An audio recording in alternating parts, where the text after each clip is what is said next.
नेपाल दर्पणमा साथी जानुका दुवाडीसँगै अर्जुन पोखरेलको नमस्कार।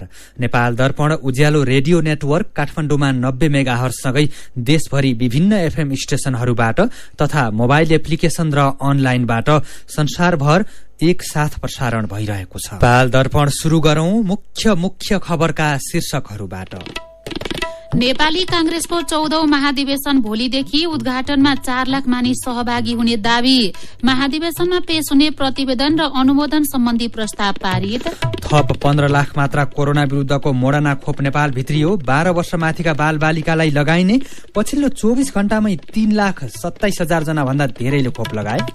नेपालले गरिबी उन्मूलनमा कयौं काम गर्न बाँकी रहेको संयुक्त राष्ट्रसंघीय विज्ञको भनाई। महिला, दलित र भूमिहीनलाई प्राथमिकता दिएर काम गर्न सरकारलाई सुझाव। न्यूजील्याण्डले सुर्तीजन्य उत्पादन र प्रयोगमा कड़ा प्रतिबन्ध लगाउने, सन् 2027 देखि धूम्रपान मुक्त पुस्ता बनाउने लक्ष्य। र ए डिभिजन लीग फुटबलमा चौथो चरणका खेल भोलिदेखि। एसएस श्रृंखला अन्तर्गत पहिलो टेस्टको पहिलो पारीमा अस्ट्रेलियाको राम्रो प्रदर्शन। नेटवर्कबाट प्रसारण भइरहेको नेपाल दर्पणमा अब सुनौ पूरा खबर। नेपाली कांग्रेसको 14औं महाधिवेशन भोलिदेखि काठमाडौँमा शुरू हुँदैछ। भोलि शुरू हुने महाधिवेशन उद्घाटनको तयारी अन्तिम चरणमा पुगेको नेपाली कांग्रेस काठमाडौँ जिल्लाका सचिव तथा 14औं महाधिवेशन प्रसार मञ्च व्यवस्थापन समितिका संयोजक गोविन्द पुरासैनीले जानकारी दिनुभयो। उहाँले मञ्च 3 चरणमा बनाइएको र पहिलो, दोस्रो र तेस्रो चरणमा क्रमशः कलाकार, विभिन्न पार्टीका शीर्ष नेता र पार्टीका केन्द्रीय सदस्य रहने व्यवस्था गरिएको जानकारी दिनुभयो। संयोजक पुरासैनीले प्रदर्शनी मार्गमा मात्र पार्टीको काम हुने भएकोले अन्य सड़कमा सर्वसाधारणलाई ट्राफिक जाम भएर समस्या नपर्ने बताउनुभयो। पुरासैनीले पार्टीको महाधिवेशनमा 4 लाख जनासम्म सहभागी हुने पनि दावी गर्नुभयो। महाधिवेशनमा भाग लिन काठमाडौँ आएका महाधिवेशन प्रतिनिधि बस्नको लागि सुन्धारा, ठमेल र गौशालाका होटल बुकिङ गरिएको कांग्रेसले जनाएको छ। महाधिवेशनमा 4,700 जना प्रतिनिधि सहभागी हुनेछन्। यसैबीच नेपाली कांग्रेसको 14औं महाधिवेशनको उद्घाटन सत्रमा शुभकामनाको लागि विदेशी पाहुनाका रूपमा भारतीय जनता पार्टी र कांग्रेस आईका प्रतिनिधि आउने टुंगो लागेको छ। तर को आउने भन्ने अझै टुंगो लागिसकेको छैन। यस्तै पश्चिम बंगालकी मुख्यमन्त्री ममता बेनर्जी आउने या नआउने बारे अहिलेसम्म टुंगो लागिसकेको छैन। नेपालका सबै ठूला राजनीतिक दलका शीर्ष नेताहरूलाई शुभकामनाको लागि कांग्रेसले आमन्त्रण गरेको छ। यस्तै भोलिदेखि महाधिवेशन शुरू हुने भए पनि कांग्रेसको रामचन्द्र पौडेल पक्षले सभापतिको उम्मेद्वार टुंगो लगाउन सकेको छैन। पटक पटक छलफल भएका छन् तर अहिले उम्मेद्वारको टुंगो लागेको छैन।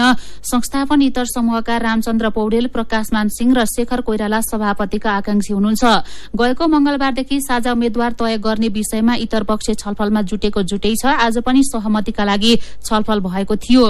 यसैबीच नेपाली कांग्रेसका युवा नेता गगन कुमार थापाले महामन्त्री पदमा उम्मेद्वारी दिने घोषणा गर्नुभएको छ। आज एक अवधारणा पत्र सार्वजनिक गर्दै थापाले महामन्त्रीमा उम्मेद्वारीको घोषणा गर्नुभएको हो। थापाले समुन्नत नेपाल, सम्मानित नेपाली नारासहित कांग्रेस रूपान्तरणको प्रस्ताव पनि आफ्नो अवधारणा पत्रमा समावेश गर्नु भएको छ। यस्तै नेता प्रकाशमान सिंहले 14औं महाधिवेशनमा आफू सभापतिको दौड़बाट पछि नहट्ने बताउनु भएको छ। काठमाडौँको बानेश्वरमा आज सन्त नेता कृष्ण प्रसाद भट्टराईको शालिग अनावरण गर्दै उहाँले आफू सभापतिको दौड़बाट पछि नहट्ने बताउनु भएको हो। यसैबीच नेपाली कांग्रेसले महाधिवेशनमा पेश हुने 3वटा प्रतिवेदन र एउटा अनुमोदन सम्बन्धी प्रस्ताव पारित गरेको छ। केन्द्रीय कार्यालय सानेपामा आज बसेको केन्द्रीय कार्य समितिको बैठकले सांगठनिक प्रतिवेदन, लेखा सम्बन्धी प्रतिवेदन र पार्टीको नीति, अनुसन्धान तथा प्रशिक्षण प्रतिष्ठानले कार्यकालको बीचमा गरेका कार्य सम्बन्धी प्रतिवेदन गरी 3वटा प्रतिवेदन र एउटा अनुमोदन सम्बन्धी प्रस्ताव पारित गरेको हो। प्रतिवेदनलाई बैठकले सर्वसम्मतिले पारित गरेको र पारित सांगठनिक प्रस्ताव केन्द्रीय महाधिवेशनको बन्द सत्रमा प्रस्तुत हुने प्रवक्ता विश्वप्रकाश शर्माले बताउनुभयो। अहिले पार्टीसँग 10 करोड़ रूपियाँ भन्दा धेरै रकम रहेको लेखा समितिको प्रतिवेदनमा उल्लेख गरिएको पनि प्रवक्ताले जानकारी दिनुभएको छ। यस्तै नेकपा माओवादी केन्द्रले प्रदेश पदाधिकारीको संख्या बढाउने भएको छ। माओवादी केन्द्रको आज बसेको स्थायी कमिटिको बैठकले प्रदेश पदाधिकारीको संख्या 9 जना बनाउने निर्णय गरेको हो। प्रदेश पदाधिकारीमा अध्यक्ष 1 जना, उपाध्यक्ष 3 जना, सचिव 1 जना, सहसचिव 3 जना र कोषाध्यक्ष 1 जना बनाउने गरी स्थायी कमिटिले निर्णय गरेको प्रवक्ता कृष्ण बहादुर महराले बताउनुभयो। यसैबीच अरू पार्टीबाट प्रवेश गर्ने नेता कार्यकर्ताको संख्या बढ़िरहेको भन्दै माओवादीले पार्टी भित्रनीहरूको अध्ययन गर्न कार्यदल बनाएको छ। कार्यदलमा देव गुरूङ, गिरिराज मणि पोखरेल र श्रीराम ढकाल रहनु भएको छ। यस्तै महिला विभाग गठन गरेर विभाग प्रमुखको जिम्मेवारी पम्फा भूषाललाई दिने निर्णय भएको माओवादी केन्द्रका प्रवक्ता कृष्ण बहादुर महराले बताउनुभयो। कोरोना भाइरस विरूद्धको झण्डै 15 लाख मात्रा खोप आज नेपाल भित्रिएको छ। कोभ्याक्स सुविधा अन्तर्गत अमेरिकाबाट 14,97,000 मात्रा मोडर्नाको खोप कतार एयरवेज मार्फत नेपाल आइपुगेको स्वास्थ्य सेवा विभागको आपूर्ति व्यवस्थापन शाखाका प्रमुख सुरेश चौरसियाले जानकारी दिनुभयो। हिजो कोभ्याक्स सुविधा अन्तर्गत नै 6 लाख मात्रा कोभिशिल्ड खोप भारतबाट ल्याइएको थियो। आज आएको मोडर्ना खोप 12 देखि 17 वर्ष उमेर समूहका बाल बालिकालाई लगाइनेछ। आउँदो आइतबार थप 19,65,000 मात्रा मोडर्ना खोप नेपाल ल्याउन लागिएको चौरासियाले बताउनुभयो। नेपालमा अहिलेसम्म खरिद गरेर अनुदान र कोभ्याक्स सुविधा मार्फत 2,94,53,520 खोपको मात्रा ल्याइएको छ। सरकारले बाल बालिकाको लागि 40 लाख मात्रा मोडर्ना र 60 लाख मात्रा फाइजर खोप खरिद गरी पुस 15 गतेसम्म ल्याउने तयारी गरेको विभागले जनाएको छ। यसैबीच पछिल्लो 24 घण्टामै थप 3 लाख जना भन्दा धेरैले कोरोना विरूद्धको खोप लगाएका छन्। सरकारले दैनिक 2 लाख मात्रा खोप लगाउने अभियान चलाइरहेको छ। आज 3,37,172 जनाले खोप लगाएका हुन्। हिजो पनि 2,87,000 जनाले खोप लगाएका थिए। अहिलेसम्म 90,58,582 जनाले पूर्ण मात्रा र 1,08,86,000 भन्दा धेरैले कम्तीमा 1 मात्रा खोप लगाएका छन्। यसैबीच पछिल्लो 24 घण्टामा थप 211 जनामा कोरोना संक्रमण पुष्टि भएको छ। 9,451 जनाको नमूना परीक्षण गर्दा 2.23% अर्थात 211 जनामा संक्रमण पुष्टि भएको मन्त्रालयले जनाएको छ। यस्तै थप 329 जना निको भएसँगै संक्रमण मुक्त हुनेको संख्या 8,05,900 जना पुगेको छ। 24 घण्टामा थप 2 जनाको ज्यान गएसँगै कोरोना संक्रमणबाट ज्यान गुमाउनेको संख्या 11,549 जना पुगेको छ। अहिले नेपालमा 6,105 जना सक्रिय संक्रमित रहेका छन्। संयुक्त राष्ट्रसंघले नेपालले गरिबी उन्मूलनमा उल्लेखीय प्रगति गरे पनि अझै कयौं काम गर्न बाँकी रहेको जनाएको छ। राष्ट्रसंघीय मानव अधिकार विशेषज्ञ ओलिभर डी सटरले 11 दिने नेपाल भ्रमणको अनुभवका आधारमा गरिबी न्यूनीकरणमा सरकारले गरेका बाचा अनुसारका काम अझै पूरा नभएको बताउनु भएको हो। सन् 2014 देखि 2019 सम्म नेपालले 12.7%ले बहुआयामी गरिबी घटाउन सफल भए पनि अझै धेरै काम गर्न बाँकी रहेको उहाँले बताउनु भएको छ। विशेष गरी महिला, दलित र पछाडि पारिएका समुदायमा गरिबी घटाउन चुनौती रहेको भन्दै उहाँले भूमिहीन तथा दलितहरूलाई भूमि वितरण तथा अवसरको कमी मुख्य समस्या रहेको बताउनु भएको छ। 11 दिने नेपाल बसाइका क्रममा विभिन्न प्रदेशको भ्रमण तथा संवैधानिक आयोग र मन्त्रीहरूसँग भेटघाट गरेका विशेषज्ञ सटरले सन् 2024 सम्म बहुआयामी गरिबीलाई 11.5% मा झार्न सरकारले अझै धेरै काम गर्नुपर्ने बताउनु भएको छ। नेपालमा 80% श्रमिक अनौपचारिक क्षेत्रमा रहेकाले उनीहरूले दुर्व्यवहार भोग्नु परेको, सामाजिक सुरक्षा कोषमा समावेश नभएको र सामाजिक सुरक्षा कार्यक्रम प्रभावकारी नभएको राष्ट्रसंघको ठहर छ। सामाजिक सुरक्षा कार्यक्रम वृद्धमा मात्रै केन्द्रित हुँदा बाल बालिका र अन्य उमेर समूहका व्यक्ति अवसरबाट छुटिरहेको पनि मानवाधिकार विशेषज्ञ सटरको भनाइ छ। प्रधानमन्त्री रोजगार कार्यक्रम मार्फत हरेक वर्ष 100 दिनको काम दिने भने पनि त्यसमा खर्च भएको रकम अनुसारको प्रगति नदेखिएको उहाँले बताउनुभयो। एउटा पालिकामा नाम दर्ता गरेपछि अर्को पालिकामा पनि गएर काम गर्न पाउनुपर्ने, सी विकासका कार्यक्रम हुनुपर्ने, सड़क बनाउने र सफा गर्ने तथा अन्य कड़ा श्रमका काम बाहेक सृजनात्मक काम गर्न सकिने र महिलाको पहुँच बढ़ाएमा प्रधानमन्त्री रोजगार कार्यक्रम प्रभावकारी हुन सक्ने मानवाधिकार विशेषज्ञ सटरले बताउनुभयो। सीधा कुरा प्रष्ट विचार यो हो उज्यालो रेडियो नेटवर्क काठमाडौँमा 90 मेगाहर्ज। नेपाल दर्पणमा कुराकानीसँगै खबरको सिलसिला बाँकी नै छ, सुन्दै गर्नुहोला। तपाईँ अहिले रेडियो, मोबाइल एप्लिकेशन र अनलाइनबाट प्रसारण भइरहेको उज्यालो रेडियो नेटवर्कको नेपाल दर्पण सुन्दै हुनुहुन्छ। यतिन्जेल हामीले नेपाली कांग्रेसको 14औं महाधिवेशन भोलिदेखि महाधिवेशनमा पेश हुने प्रतिवेदन र अनुमोदन सम्बन्धी प्रस्ताव पारित, थप 15 लाख मात्रा कोरोना विरूद्धको मोडर्ना खोप नेपाल भित्रियो, 12 वर्ष माथिका बाल बालिकालाई लगाइने लगायतका खबर प्रस्तुत गर्यौं। अब बाँकी प्रसंग। पछिल्लो अध्ययन अनुसार विश्वमा हरेक वर्ष बाली 0.3%ले उत्पादन घट्ने गरेको छ। यही अवस्था रहेमा सन् 2050 सम्ममा बाली उत्पादनमा 10%ले कमी आउने विज्ञको आकलन छ। गोठेमलको प्रयोग घट्दै जानु र रासायनिक मलको सन्तुलित प्रयोग नहुँदा नेपालको उत्पादन योग्य माटो पनि बिग्रदै गएको छ। रासायनिक मल तथा विषादीको प्रयोग, बाली चक्र नअपनाउने जस्ता कारण नेपालको माटोमा अम्लीयपन बढ्दो छ। अम्लीयपना बढे उर्वरा शक्ति घट्छ। किसानलाई धेरै रासायनिक मलको प्रयोग गरे धेरै उत्पादन हुन्छ भन्ने मानसिकता छ। किसानले आफ्नो माटोको उर्वरा शक्ति ठिकसँग थाहा थाहा पाउन माटो परीक्षण गर्नुपर्छ। समग्रमा नेपालको माटोको अवस्था के छ भनेर साथी मदन पौड्यालले वरिष्ठ माटो विज्ञ डाक्टर चन्द्र रिसाललाई सोध्नु भएको छ। माटोको संरचनालाई हेर्ने हो भने एउटा स्वस्थ माटोमा 3 देखि 5% को प्राङ्गारिक पदार्थ हुन आवश्यक हुन्छ। अहिले नेपालको औसत माटोको प्राङ्गारिक पदार्थको अवस्था हेर्ने हो भने 1% कै हाराहारीमा मात्र छ। अर्थात् धेरै जसो माटो अस्वस्थ छ र यसलाई हामीले स्वस्थ बनाउनको लागि माटोमा प्राङ्गारिक पदार्थको व्यवस्थापनलाई ध्यान नदिने हो भने, माटोमा प्राङ्गारिक स्रोतका मलखातको व्यवस्थापन नगर्ने हो भने, गोठी मल अथवा कम्पोस्ट मल जस्ता प्राकृतिक मलहरूको प्रयोग नगर्ने हो भने प्राङ्गारिक पदार्थको मात्रा अझै घट्दै जान्छ र माटो अस्वस्थ हुँदै जान्छ। उसो भए माटो परीक्षण किन गर्नुपर्छ त किसानले? अघि भने जस्तै हाम्रो माटो रोगी छ अथवा स्वस्थ छ भनेर जान्नकै लागि हो? रोगी र स्वस्थ मात्रै भन्ने पनि होइन। त्यसमा हामीले खास गरेर अघि मैले भने 5वटा हाम्रो प्यारामिटर्सहरू छन् हेल्थका। एउटा माटोको अम्लीयपना ठिक छ कि छैन, अम्लीय छ कि क्षारीय छ कि मध्यस्थ छ कि भनेर एउटा माटोको अम्लीयपना, जुन हामी ग्यास्ट्रिक रोग हामीलाई ग्यास्ट्रिक छ कि छैन भनेर जाँचे जस्तै हो, त्यो जाँच गर्नको लागि माटो परीक्षण गर्नुपर्छ। अर्को, माटोको मुटु स्वस्थ छ कि छैन। हामी उकालो चढ्दाखेरि श्वाससँग गर्छौँ मुटुको रोग भएको मान्छेले। माटोको मुटु भनेको प्राङ्गारिक पदार्थ हो। त्यो प्राङ्गारिक पदार्थ जाँच गरिसकेपछि त्यो माटोको मुटु स्वास्थ्य छ कि छैन भन्ने कुरा जानिन्छ।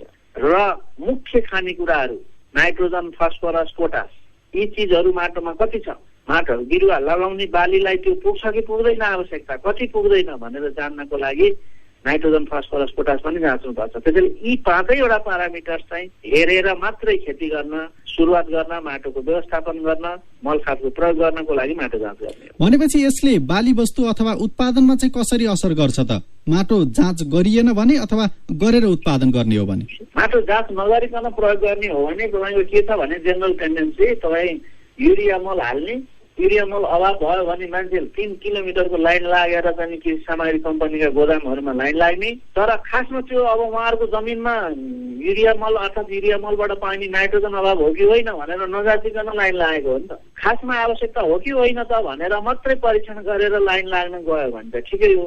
तर फलानुले पनि युरिया मल ल्याएर हाल्यो, म पनि हाल्नु पर्यो भनेर त्यो पछि लाग्ने चलन चाहिँ अवैज्ञानिक हो। त्यसैले माटो परीक्षण किन गर्ने त भन्दा आफ्नो माटो, आफ्नो जमिनको माटोको अवस्था पत्ता लाएर मात्रै चाहिँ खेतीपाती गर्ने। यसले के फाइदा हुन्छ?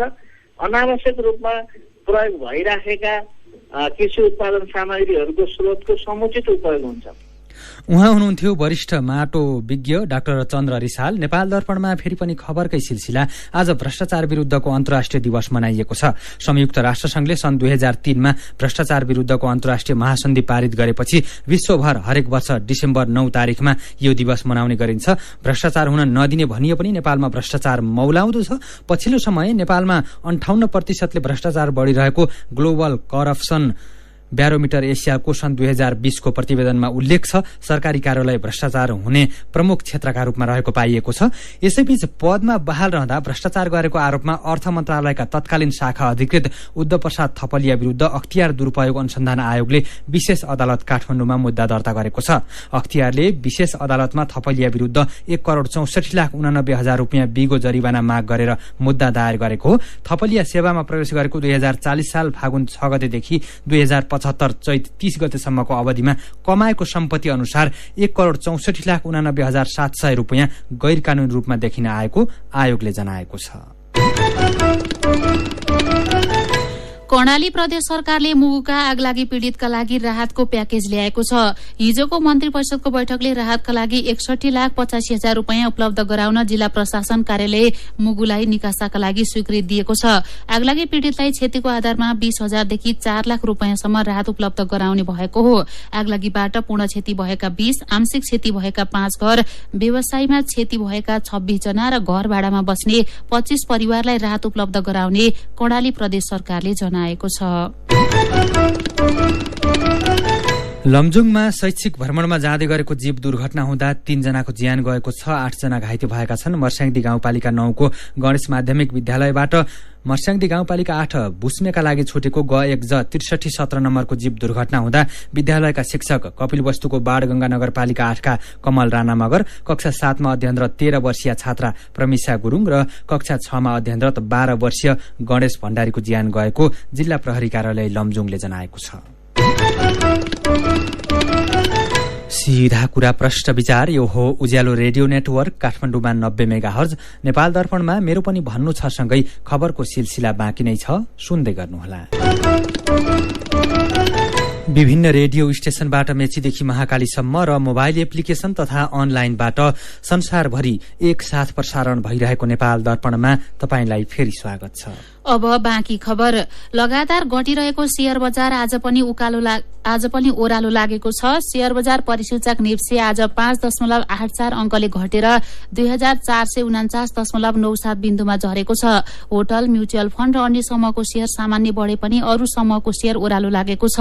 231 कम्पनीका 62,23,000 किता शेयर 2 अर्ब 67 करोड़ रुपियाँमा कारोबार भएका छन्। सुदूरपश्चिम प्रदेशमा भुवा नाच शुरू भएको छ। देउडापछिको दोस्रो ठूलो मानिने भुवा नाच आजदेखि शुरू भएको हो। सुदूरपश्चिमका पहाड़ी जिल्ला बझाङ, बाजुरा, अछाम र डोटीसँगै कर्णाली क्षेत्रका केही जिल्लाको मौलिक संस्कृति र प्रमुख पर्वको रूपमा भुवा नाचलाई लिने गरिन्छ।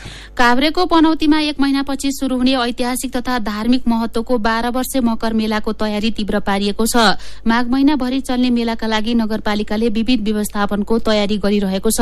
ट्राफिक व्यवस्थापन तथा पार्किङ, स्वयंसेवक, प्रदर्शनी, खानेपानी वितरण, स्नान कुण्ड सरसफाई एवं व्यवस्थापन, मन्दिर तथा मेला स्थलको सरसफाई, झाँकी प्रदर्शनी, त्रिवेणी घाट लगायत नगर ऐतिहासिक बजार क्षेत्र, सजी सजाउ, प्राथमिक उपचार, खोज तथा उद्धार, सूचना केन्द्र सञ्चालन लगायतका व्यवस्थापनको काम भइरहेको नगर प्रमुख भीम नेउपानेले बताउनुभयो। इन्टरनेशनल माउन्टेन फिल्म फेस्टिभल किम्फको 19औं संस्करण आजदेखि काठमाडौँमा शुरू भएको छ। जलवायु कर्म मुख्य विषयलाई आधार मानेर शुरू भएको फेस्टिभलमा प्रतियोगितात्मक सहित विभिन्न 63 वटा चलचित्र प्रदर्शन गरिने आयोजक हिमाल एसोसिएसनले जनाएको छ। चलचित्र विकास बोर्डमा आजदेखि शुरू महोत्सव यही 27 गतेसम्म चल्नेछ। राष्ट्रिय परीक्षा बोर्डको रिक्त अध्यक्षको नियुक्तिका लागि सिफारिश गर्न गठित समितिले आवेदक मध्ये 5 जनालाई संक्षिप्त सूचीमा समावेश गरेको छ। शिक्षा विज्ञान तथा प्रविधि मन्त्रालयले सार्वजनिक गरेको विवरण अनुसार प्राध्यापक डाक्टर घनश्याम भट्टराई, दुर्गा प्रसाद पाण्डे, प्राध्यापक डाक्टर महानन्द चालिसे, डाक्टर महाश्रम शर्मा र प्राध्यापक डाक्टर शोभाकर कणेललाई संक्षिप्त सूचीमा राखिएको छ। सूचीमा रहेका उम्मेद्वारलाई अवधारणा पत्र कार्ययोजनाको प्रस्तुतिकरण तथा अन्तर्वार्ताका लागि क्रमशः आउने पुस 1 र 2 गते लोकसेवा आयोगको केन्द्रीय कार्यालयमा समय निर्धारण गरिएको छ। मेरो पनि भन्नु छ। कोदोमा पनि नेपाल परनिर्भर रहेको खबरमा गुल्मीका दिल्लीराज जोन अधिकारी र खोटाङका फाल्गुनी सुवेदीको प्रतिक्रिया छ। हाम्रो गाउँमा कोदो बिक्री नभएर हैरान छ। स्वदेशीलाई त्यागेर विदेशी उत्पादन रोज्नु गलत हो। खम ब्रह्म नाम गरेका साथीले लेख्नु भएको छ, मलखात गुणस्तरीय बिउ बिजनको अनुसन्धानसँगै किसानलाई प्रोत्साहन दिन सके परनिर्भर भन्ने शब्द हामीले पढ्नै पर्दैन थियो। बुद्धि शर्मा व्यङ्ग्य गर्दै लेख्नुहुन्छ, राम्रो यो पो हो त कृषि क्रान्ति भनेको। भ्रष्टाचार हुने प्रमुख क्षेत्र सरकारी कार्यालय भएको खबरमा बस्ताकोटी क्रिस लेख्नुहुन्छ, महँगीले उपभोक्ता मारमा परेका छन्, घर चलाउन मुस्किल परेको छ। सरकारी कार्यालयमा भइरहेको बेथितिलाई कम गर्न सके मात्रै पनि भ्रष्टाचार कम हुने थियो। अनि भारतको दिल्लीका घर र भवन भित्रै अत्याधिक वायु प्रदूषण भएको खबरमा डोलराज पराजुली लेख्नुहुन्छ, दिल्लीमा मात्रै होइन अब नेपालमा पनि यो अवस्था नआउला भन्न सकिन्न। बेलैमा सचेत बनौं र वायु प्रदूषणबाट जोगिने उपाय बारे बेलैमा पूर्व तयारीमा जुटौं। विचारका लागि तपाईलाई धन्यवाद। मेरो पनि भन्नु छ। मेरो पनि भन्नु छ प्रस्तुत गर्दै हुनुहुन्थ्यो साथी सुजता सुनुवार। नेपाल दर्पणमा अब विदेशको खबर। न्युजिल्याण्डले सुर्तीजन्य उत्पादन र प्रयोगमा कडा प्रतिबन्ध लगाउने भएको छ। न्युजिल्याण्ड सरकारले धुम्रपानलाई कम गर्ने अन्य प्रयासमा निकै लामो समय लागिरहेको भन्दै युवाहरूलाई चुरोट किन्न नै प्रतिबन्ध लगाउने योजना बनाएको हो। नयाँ योजना अनुसार सन् 2027 देखि 14 वर्षभन्दा कम उमेरकालाई चुरोट किन्ने अनुमति दिइने छैन। न्युजिल्याण्डका एसोसिएट स्वास्थ्य मन्त्री आयशा भेराले युवाले कहिल्यै धुम्रपान शुरू नगरून् भन्ने सुनिश्चित गर्न धुम्रपान गर्ने, सुर्तीजन्य उत्पादनलाई बेच्ने या आपूर्ति गर्ने कामलाई अपराधका रूपमा तोक्ने बताउनुभयो। सरकारी तथ्याङ्क अनुसार न्युजिल्याण्डमा 15 वर्ष उमेरमाथिका 11.6% व्यक्तिले धुम्रपान गर्छन्। सन् 2022 को अन्त्यसम्ममा कडा कानून बनाउने उद्देश्यको लागि न्युजिल्याण्ड सरकारले आउँदो जुन महिनामा संसदमा कानून पेश गर्नेछ। यसपछि प्रतिबन्धनलाई सन् 2024 देखि विभिन्न चरणमा शुरू गरिने र सन् 2027 देखि धुम्रपान मुक्त पुस्ता बन्ने अपेक्षा लिएको बीबीसीले जनाएको छ। अब खेल खबर। शहीद स्मारक ए डिभिजन लीग फुटबल अन्तर्गत भोलिदेखि चौथो चरणका खेलहरू शुरू हुँदैछन्। भोलिको पहिलो खेलमा दिउँसो 1 बजे मनाङ मर्स्याङदी र फ्रेन्ड्स क्लब खेल्दैछन्। 3 खेलमा अपराजित रहेको मनाङ 7 अंक सहित तेस्रो स्थानमा छ। 2 अंक जोडेको फ्रेन्ड्स 10औं स्थानमा छ। दोस्रो खेलमा भोलि बेलुका पौने 5 बजे च्यासल युथ क्लब र त्रिभुवन आर्मी क्लब खेल्दैछन्। आर्मी 5 अंक सहित 5औं स्थानमा र च्यासल 4 अंक सहित 9औं स्थानमा छ। र एसियन श्रृंखला अन्तर्गत पहिलो टेस्टको पहिलो पारीमा अस्ट्रेलियाले राम्रो प्रदर्शन गरेको छ। हिजो पहिलो दिन इंग्ल्याण्डलाई 147 रनमा अल आउट गरेको अस्ट्रेलियाले आज दोस्रो दिनको खेल सकिँदा 7 विकेट गुमाएर 343 रन बनाएको छ। अस्ट्रेलिया इंग्ल्याण्ड भन्दा 196 रनले अघि रहेको छ। अस्ट्रेलियाका लागि ट्रेभिस हेड 112 रनमा नट आउट छन्। यस्तै डेभिड वार्नरले 94 र मार्नुस लबुसेनले 74 रन बनाए। इंग्ल्याण्डका ओल्ली रोबिन्सनले 3 विकेट लिएका छन्। खेल खबरसँगै उज्यालो रेडियो नेटवर्कबाट प्रसारण भइरहेको नेपाल दर्पणको समय सकिनै लागेको छ। बिदा हुनु अघि आजका मुख्य खबरका शीर्षकहरू फेरि एकपटक। नेपाली कांग्रेसको 14औं महाधिवेशन भोलिदेखि उद्घाटनमा 4 लाख मानिस सहभागी हुने दावी। महाधिवेशनमा पेश हुने प्रतिवेदन र अनुमोदन सम्बन्धी प्रस्ताव पारित। थप 15 लाख मात्रा कोरोना विरुद्धको मोडर्ना खोप नेपाल भित्रियो। 12 वर्षमाथिका बाल बालिकालाई लगाइने पछिल्लो 24 घण्टामै 3,37,000 जना भन्दा धेरैले खोप लगाए। नेपालले गरिबी उन्मूलनमा कयौं काम गर्न बाँकी रहेको संयुक्त राष्ट्रसंघीय विज्ञको भनाई। महिला, दलित र भूमिहीनलाई प्राथमिकता दिएर काम गर्न सरकारलाई सुझाव। न्युजिल्याण्डले सुर्तीजन्य उत्पादन र प्रयोगमा कडा प्रतिबन्ध लगाउने। सन् 2027 देखि धुम्रपान मुक्त पुस्ता बनाउने लक्ष्य। र ए डिभिजन लीग फुटबलमा चौथो चरणका खेल भोलिदेखि। यसै श्रृंखला अन्तर्गत पहिलो टेस्टको पहिलो पारीमा अस्ट्रेलियाको राम्रो प्रदर्शन। आजको नेपाल दर्पण सकिएको छ। प्रविधिमा साथ दिने साथी सरोज थापासँगै हामी जानुका दुवाडी र अर्जुन पोखरेल पनि बिदा हुन्छौं।